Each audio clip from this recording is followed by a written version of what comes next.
श्री गणेशाय नमः। हर हर गंगे। हिमालय की यात्रा में आप सभी श्रोताओं का बहुत बहुत स्वागत है।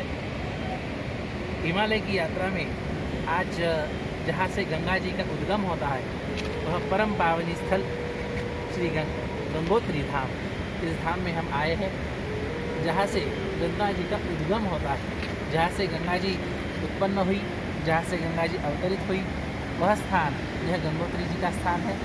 आप देख रहे होंगे कितना अति दिव्य स्थान है। चारों ओर इतनी दिव्य झाड़ियाँ, इतने दिव्य औषधि वृक्ष, इतने घने जो है दिव्य यह प्रकृति की सुंदरता, यह इस धाम की विशेषता है। पर सबसे बड़ी बात कि जहाँ से गंगा जी का उद्गम होता है, जहाँ से गंगा जी अवतरित होती है, वह यह स्थान गंगोत्री जी का है। यहाँ हम बैठे हैं गंगा मंदिर के थोड़ा समीप है। गंगा मंदिर थोड़ा सा आगे है यहाँ से, पर उससे भी आगे जाते हुए गंगोत्री से आगे चलते हुए गोमुख का रास्ता यहाँ से पहाड़ियों से होके जाता है और वहाँ से गोमुख से गंगा जी बहना प्रारंभ करती है और सभी संपूर्ण देश को पुनीत करती है। हमारे देश की पहचान गंगा जी है। जिस देश में गंगा बहती है, हम उस देश के वासी हैं जिस देश में गंगा बहती है। यह हमारी देश की पहचान गंगा मैया इसी परम पवित्र धाम से उत्पन्न हो। यह गंगा मैया अलौकिक इस प्रकार की दिव्य शक्ति, इस प्रकार की इस देश की प्राण वाहिनी, इस प्रकार की यह शक्ति है। गंगा मैया का प्राकट्य का इतिहास बड़ा ही अद्वितीय विलक्षण है। महाराज सगर इनके पुत्रों की दुर्गति हो गई थी और ऐसे दुर्गति में पड़े हुए महाराज सगर के पुत्रों का उद्धार किस प्रकार से हो, इसका जब विचार किया गया तो जो ब्रह्मलोकस्थ, स्वर्गलोकस्थ जो भगवती गंगा है, उनका अवतरण इस पृथ्वी पे हो और उसमें उनकी अस्थियां विसर्जित हो तो उनकी मुक्ति, तो उनका उद्धार, तो उनकी सद्गति हो सकती है। यह जब ज्ञात हुआ तो महाराज सगर के पुत्र अंशुमान जी अपने भाइयों के उद्धार के लिए इस स्थान पे आए और यहाँ पे उन्होंने घनघोर तपस्या की।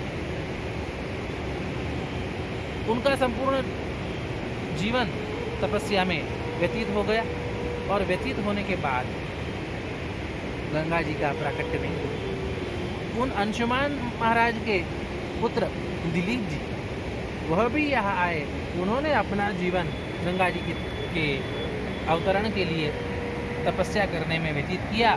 गंगा जी का अवतरण नहीं हुआ। उनके पुत्र महाराज भगीरथ, उन्होंने अपनी उसी पैतृक परंपरा को, उस संकल्प के लिए अपना जीवन यहाँ पे आके उन्होंने तपस्या प्रारंभ की और यहाँ पे उन्होंने अति दिव्य तपस्या की। यहाँ पे जब भगीरथ जी आते हैं तो देखते हैं क्या, गंगा जी के अवतरण के लिए कई सिद्ध, यक्ष, किन्नर, गंधर्व, चारण, नाग इत्यादि सब तपस्या में लगे हुए, सब तपस्या में लगे हुए गंगा जी के लिए, और फिर भी गंगा जी नहीं आई।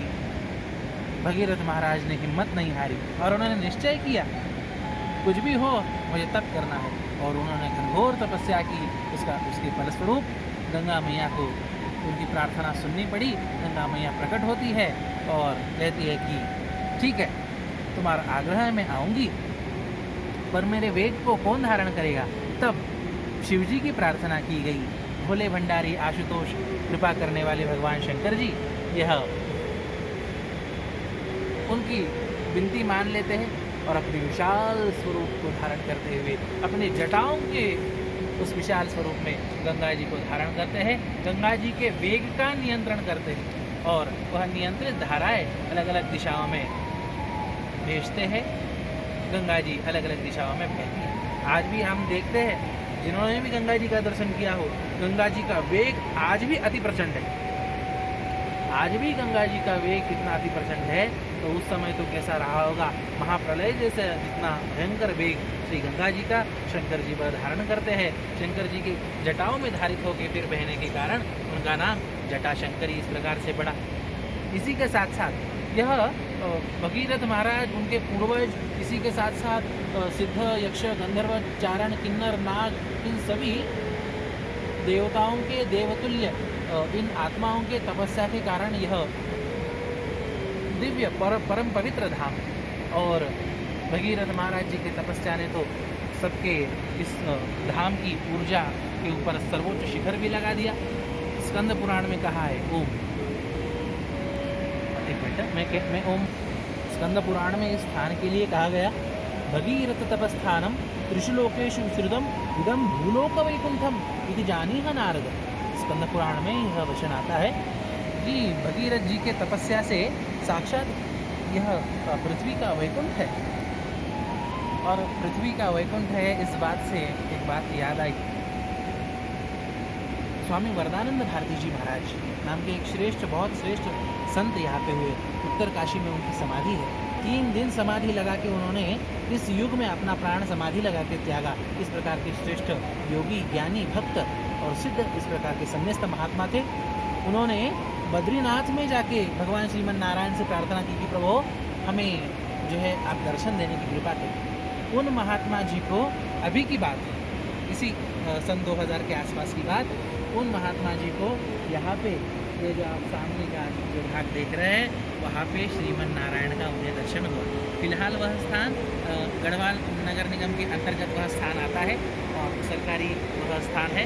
और वहाँ पे चतुर्भुज रूप में भगवान श्रीमन नारायण ने उन्होंने उनको दर्शन दिया।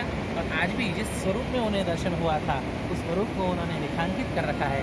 और उनके जितना भी भक्त परिवार है उसमें उपास्य स्वरूप से वह छवि जो है विराजमान होगी। अर्थात शास्त्रों में जो कहा कि इदम भूलोक वैकुंठम, यह वास्तव में भूलोक वैकुंठ है, जहाँ पे आज भी भगवान श्रीमन नारायण हो। अब अपनी पात्रता अनुसार देवताओं के दर्शन, सिद्धों के दर्शन, संतों के दर्शन, आत्माओं के दर्शन इस प्रकार से होते रहते हैं। 3 पीढ़ियों का वह दिव्य तप यह गंगा जी को लाने में कारणीभूत हुआ। यह भारतवर्ष के प्रयत्नवाद का यह सर्वोच्च एक उदाहरण है। थोड़ा सा प्रयास करके हम फल नहीं मिला तो छोड़ देते हैं। एक काम के लिए 3 पीढ़ियाँ खप गई और फिर भी उन्होंने अपना संकल्प नहीं छोड़ा। उसका फल ये था, गंगा जी को आना पड़ा, इस देश को, इस पृथ्वी को पावन करना पड़ा। गंगा जी यहाँ से बहती है। कई तीर्थ इस गंगोत्री में आपको मिलेंगे। गंगा जी का मंदिर यह तो बाद में बनाया गया। गंगा जी के स्वरूप का, उनके पूजन अर्चन, उनके दर्शन का कुछ तो लाभ हो, इसलिए वह सुंदर मंदिर बनाया गया है। प्रयास करते हैं कि जो है उसके फ़ोटोज़ भी हम अलग अलग तीर्थों के इस चैनल पे डालें। पर ऐसा है कि वह फ़ोटोज़ कम्युनिटी पोस्ट में आते हैं और कम्युनिटी पोस्ट डालने के लिए जितनी मात्रा में सब्सक्रिप्शन होनी चाहिए उतनी मात्रा में आप सब लोगों ने सब्सक्राइब नहीं किया है। इसलिए आप सब लोगों से यह भी विनती है कि आप इस चैनल को सब्सक्राइब करें, जिससे कम्युनिटी पोस्ट के माध्यम से अलग अलग तीर्थों के जो हम दर्शन करते हैं उनके भी चित्र, उनके भी फ़ोटोज़ डाले जा सके और आप सबको उन तीर्थों का दर्शन फ़ोटो के माध्यम से होता रहे। इस धाम में ऊपर तो गोमुख है, उसके ऊपर भी तपोवन है, आकाश लिंग हो, आकाश गंगा हो, इस प्रकार से अनेक दिव्य तीर्थ हैं। वहाँ यहाँ से पहाड़ी मार्ग से बद्री केदार वह भी संलग्न है। इसी के साथ साथ सुमेरु भी इन्हीं पर्वतों के पीछे है। तो उसके बाद जब तपोवन से नीचे गोमुख से नीचे गंगोत्री, गंगा मंदिर, इस रास्ते में कई सिद्ध महात्माओं की गुफाएं हैं, जहाँ पे महात्मा एकांत स्थान में रह के योगाभ्यास, अपना ज्ञान चिंतन, तत्व चिंतन और दिव्य श्रेष्ठ घनघोर तपस्या साधना इस प्रकार से करते हैं। ऐसे कई सिद्ध महात्मा इस पूरे परिसर में है।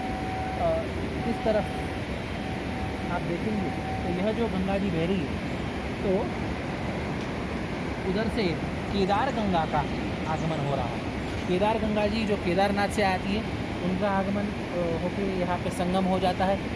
उसी के साथ साथ फिर आगे यह जो मध्य का स्थान है, लगभग यह मध्य का स्थान, या जैसे भी आपको दिखाया जाए सूर्य कुंड का स्थान, जहाँ पे प्राकृतिक शिवलिंग है और वहाँ पे गंगा जी उस शिवलिंग में धारा धरित होके नित्य उस शिवलिंग का अभिषेक करती है। जब शीतकाल में, जब यह यात्राएं नहीं होती, जब पूरा 6 महीने 8 महीने पूरा बर्फ़ होता है, उस समय वह शिवलिंग प्रत्यक्ष दिखता है।